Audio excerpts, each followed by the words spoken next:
Du président du groupe parlementaire de PASTEF, le Patriote, une demande d'explication sommaire de vote. Donc, je donne la parole à M.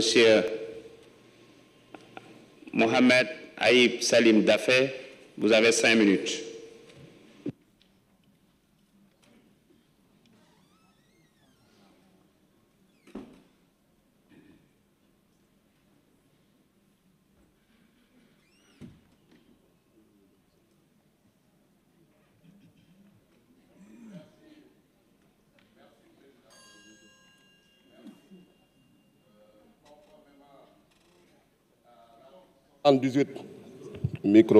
Voilà. Conformément à l'article 78 du règlement intérieur, j'ai soumis une explication sommaire de vote pour revenir un peu sur le sens et la signification du vote, de notre vote pour et du groupe parlementaire PASTEF les Patriotes. Et ainsi, nous constatons que ce vote pour dépasse le cadre du groupe parlementaire, puisque le groupe parlementaire est constitué de 130 députés et nous avons un vote qui dépasse largement les 130 députés. Je constate avec plaisir qu'aucun député n'a voté contre le projet de loi de finances. Il y a eu bien sûr quelques abstentions de circonstances, c'est normal. Pour l'opposition, il faut bien qu'ils marquent leur territoire. Et nous vous reconnaissons ce droit, chers opposants. Même si, en commission, la plupart d'entre vous avaient voté pour le projet de loi. Mais bon, comme on est devant les caméras, il faut maintenir l'illusion d'une divergence, il faut maintenir l'illusion des désaccords qui ne sont qu'artificiels et superficiels. Mais profondément, je pense que vous êtes favorable à ce projet de loi et les débats en commission l'ont démontré. Et nous nous en félicitons.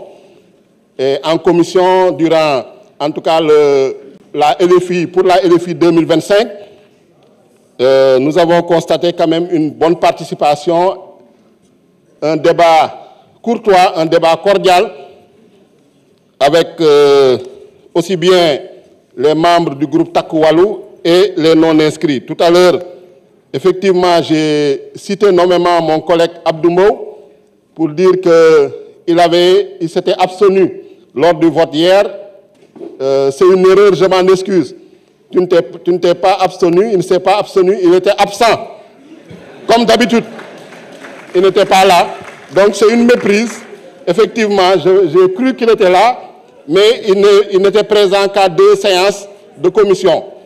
Bon, son calendrier était lourdement chargé, sûrement, comme d'habitude.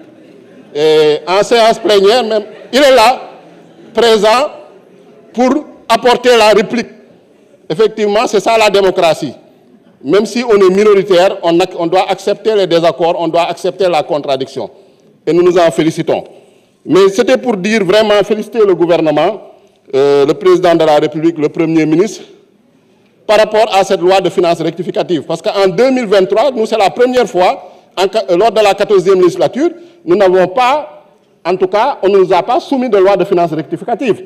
Pourtant, les conditions qui nécessitent la loi de finances rectificative étaient réunies. Par exemple, l'équilibre budgétaire ou financier avait été bouleversé, les recettes avaient augmenté ou diminué de manière substantielle par rapport aux prévisions de la loi de finances initiale. Par exemple, on escomptait des recettes par rapport aux hydrocarbures, notamment l'exploitation du pétrole et du gaz. Ces recettes-là avaient été retardées au vu du retard du démarrage de l'exploitation du pétrole et du gaz. Malheureusement, à cette époque-là, on n'avait pas, en tout cas, ce respect de la loi organique relative aux lois de finances, qu'on dénonçait régulièrement par rapport au manque de sincérité, en tout cas, ce respect également de la loi portant code de transparence dans la gestion des finances publiques, qui, comme l'a rappelé le ministre des Finances, en son article 1.7, c'est une loi 2012-22, exige du gouvernement, d'un nouveau président, quand il est installé, de faire une revue des finances publiques. C'est ça, en fait, qui a nécessité l'audit des finances publiques que le gouvernement a fait et qu'il a publié en toute transparence en attendant bien sûr que la Cour des comptes donne son avis. On a reproché au ministre des Finances et du Budget de n'avoir pas soumis la loi de finances rectificative précocement.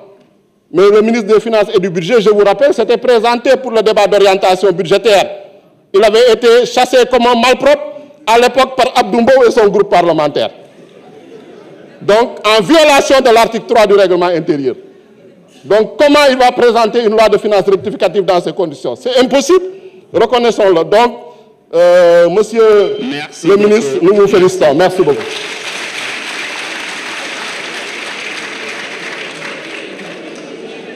Merci beaucoup. Donc,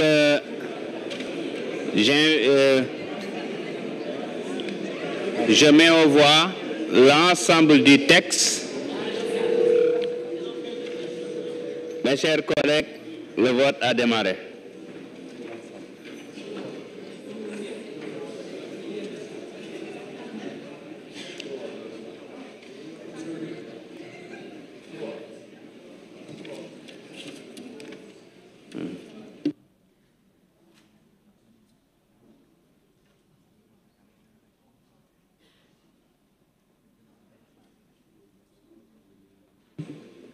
Tout le monde a voté?